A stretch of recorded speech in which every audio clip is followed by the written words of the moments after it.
মিস্ত্রি ভাই, তাহলে আজকে প্লাস্টারের কাজ কোন দিকটা শুরু করব? এই যে এই সামনের দেয়ালটুকু আজকে প্লাস্টার করব। এই সামনের দেয়ালটা? হ্যাঁ, এই জায়গা থেকে এই জায়গা। না, এই দেয়ালটা আজকে থাক, ওই সামনে যে দোকানটা করতেছি না, ওই দোকানটার কাজ আগে কমপ্লিট করো। আচ্ছা ভাই, ঠিক আছে, তাহলে আমি দোকানের কাজটা আগে করতেছি। আচ্ছা ঠিক আছে, তাহলে তুমি এই দেয়ালটার প্লাস্টারের কাজ কমপ্লিট করে ফেলো, আমি বাইরে যাচ্ছি।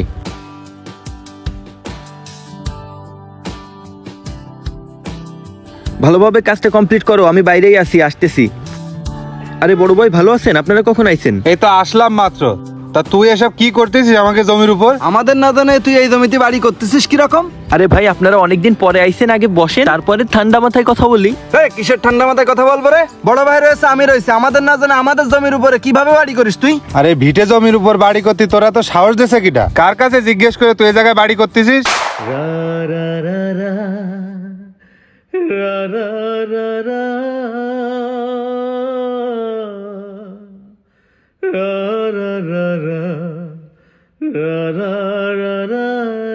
ভাই, আপনাকে জানানোর কি আছে? আপনাদের ভাগ্যের জমি আপনারা বেঁচে কিনে এখান থেকে নিয়ে চলে গেছেন। এখন আমার ভাগ্যে যতটুকু আছে সেই জমিতেই আমি বাড়ি করতেছি, তাই এখানে পারমিশন নেওয়ার কি আছে? পারমিশন নেওয়ার কি আছে মানে? জমি এখানে আমরা এখন অর্ধেক পাবো, আর তুই আমাদের না বলে এখানে বাড়ি বানানো শুরু করে দিছিস। ভাই, জমি এখনো আপনারা কিভাবে পাবেন? আমাদের বাপের মাঠে ছিল 10 বিঘে জমি, সেই সবটুকুই তো আপনারা বেঁচে কিনে নিয়ে চলে গেছেন। আর ভিটের জমিও কি আমাদের এতটুকু ছিল? পিছনে আরো 5 শতক ছিল, তাও আপনারা বিক্রি করে দিচ্ছেন। এখন বাকি আছে এই 5 শতক, এর মধ্যে আমি বাড়ি করতেছি, তা আপনারা এখানে এসে ব্যাঘাত দিচ্ছেন কি জন্য? তুই কি করলি? আমরা কি বাপের জমি বেচে শহরে গেছি? আমরা নিজ যোগ্যতায় দুই ভাই শহরে যাই আজকে কাজ কাম করে খাচ্ছি। যদি বাপ দাদার আশায় পড়ে থাকতাম তাহলে জীবনে আর কিছু করে খাওয়া লাগতো না। আমরা যে গরিব ছিলাম, সারা জীবন আমাকে সেই গরিবই থেকে যাওয়া লাগতো। ও, আপনারা তো এখন মেলা বড় লোক হয়ে গেছেন, তাই না? আপনারা যে চাকরি বাকরিটা করতেছেন সেটা আপনারা কিভাবে করতেছেন? বাপ দাদার জমি বিক্রি করেই তো ওই চাকরিটা পাইছেন। এখন আপনাদের টাকা হয়ে গেছে, তাই এখন আপনারা আর বাপ দাদারে চিনতেছেন না।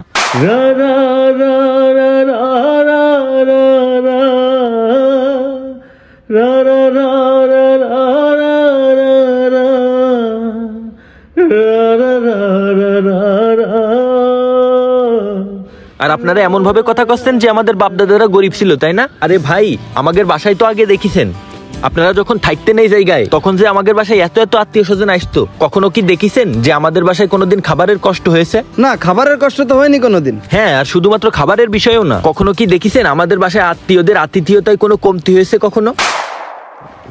না, তা তো কখনো হয়নি। আর আপনারা যে এখন শহরে থাকেন, আপনাদের বাসায় যে আত্মীয়গুলো যায়, তাদের কি আপনারা ভালোভাবে আতিথেয়তা করতে পারেন? না, সেটা আমরা কিভাবে করব? আমাদের বাসায় তো তেমন কোনো আত্মীয় যায় না, আর তাছাড়া শহর অঞ্চলে সবাই কাজকর্মে ব্যস্ত থাকে, এত খোঁজ খবর নেওয়ার সময় থাকে না কারোর। ও আচ্ছা, তাইলে আপনারা কেমন বড় লোক হইলেন ভাই? এত টাকা পয়সা কামায়েও যদি আপনারা আতিথেয়তাই করতে না পারেন, আপনাদের যদি আত্মীয় স্বজনই না থাকে, তাহলে দিন শেষে আপনারা সেই টাকা দিয়ে করবেন কি ভাই? তাছাড়া বিপদ আপদে আপনারা যদি কাউকে পাশেই না পান, তাহলে আপনারা কেমন বড় লোক হলেন ভাই? আমাদের বাপদাদারা যদি কখনো সমস্যায় পড়তো, তাহলে পুরো গোষ্ঠী একজোট হয়ে সেই সমস্যার সমাধান করতো।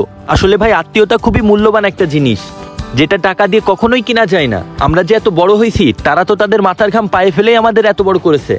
আর প্রতিষ্ঠিত হয়ে আপনারা সবার আগে সেই বাপদাদার অবদান কিভাবে ভুলে যাচ্ছেন? তাই ভাই, এই কাজটা করেন না, এই কাজটা করা মোটেও ঠিক হচ্ছে না। তুই চুপ থাক, এত বেশি কথা বলতেছিস কি জন্য? এত আত্মীয় স্বজন আমাদের লাগবে না তো, আমাদের ভাগের টুক পালিয়ে আমাদের হবে না।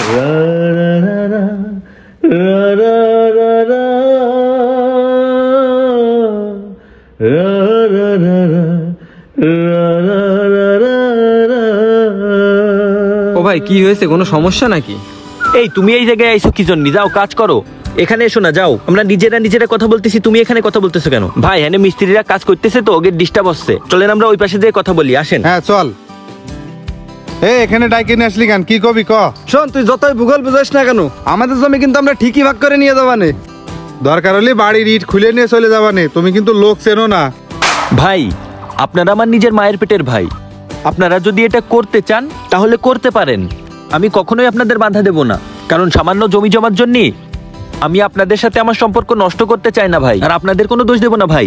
বর্তমান সমাজটাই এমন হয়ে গেছে যে সামান্য জমি জমার জন্য নিজের রক্তের লোকেরাও পর হয়ে যায়। ময় মুরব্বীরা বলে গেছে, রক্তের সম্পর্কে যখন ঝামেলা হয় তখন শুধু একমাত্র জানাজাতেই দেখা হয়।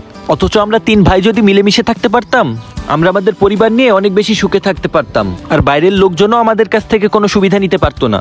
তাই আপনাদের আর আমার কিছু বলার নেই ভাই, আপনারা যদি চান ওই বাসা থেকে ইট খুলে নিয়ে চলে যাইতে পারেন। সামান্য জমি জমার জন্য আমি আমাদের ভাইদের সম্পর্ক নষ্ট করতে চাই না ভাই। থাকেন তাহলে, গেলাম আমি।